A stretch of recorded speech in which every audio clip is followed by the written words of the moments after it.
Hey everybody, you're on the GeekBox YouTube channel. Today I will tell you how to use TCL Roku TV without remote. Let's go. Open Settings, Network, About.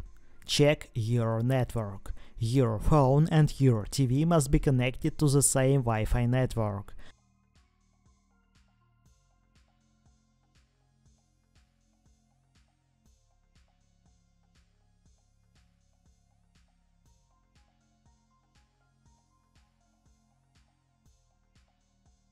Open Roku app, choose your Roku TV.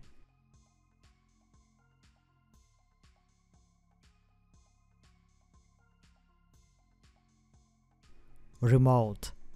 Done. If you don't have Wi-Fi, use hotspot. That's it. Now you know how to use TCL Roku TV without remote. Thanks for watching, please like and subscribe to the channel. Good luck and see you soon.